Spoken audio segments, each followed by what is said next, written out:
Today I am going to talk about how regulating my own emotions has helped me extremely in the past. But before I start, I'd like to share a little bit of my own experience when I was in elementary school. When I was little, I had to move to a different country, which meant that I had to learn a new language and make new friends, get accustomed to a new environment, and adjust to everything, which was, of course, going to be extremely challenging. When I first moved, my English was extremely poor. I didn't know any places. I didn't have any friends. So I constantly got lost on the way to school, at school, and at my own condominium. Yes, even at the condominium. I felt really bad about how uncomfortable I felt, and what's worse is that I felt like a total stranger in my own bedroom.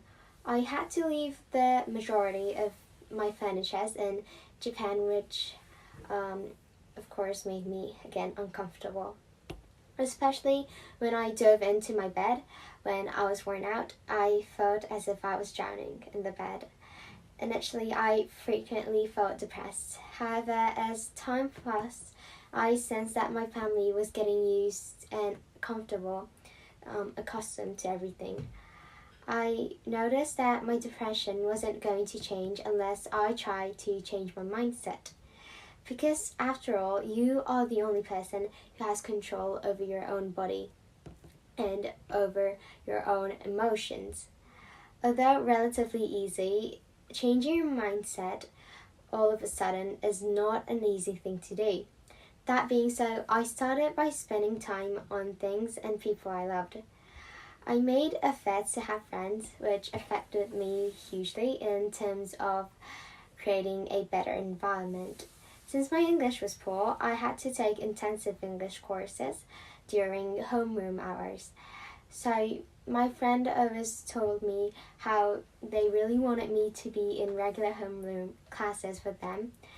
So I tried my best during class, and initially I was able to graduate from the English course. Sometimes I did thought that I would never be proficient enough to catch up on homeroom lessons.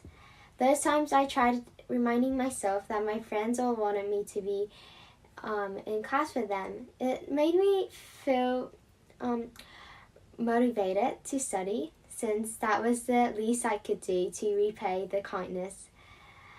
I also am proud of myself for being able to regulate my emotions, and I wasn't feeling downhearted. The walls I faced taught me a huge lesson. I'd like to share just two most important lessons from my experience.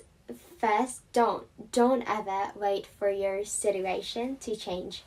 You are the only person who can control yourself, and because your life projects your environment and who you are, no matter what kind of walls you face, as long as you're determined to have emotional regulation, you will have the power to change your environment.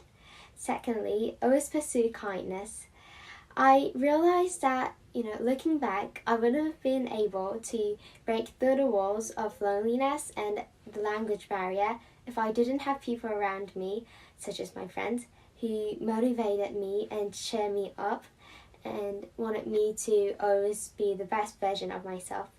Hence, I aspire to not let my anger or sadness get the best of me, and to be kind to my friends and families who has always been there for me.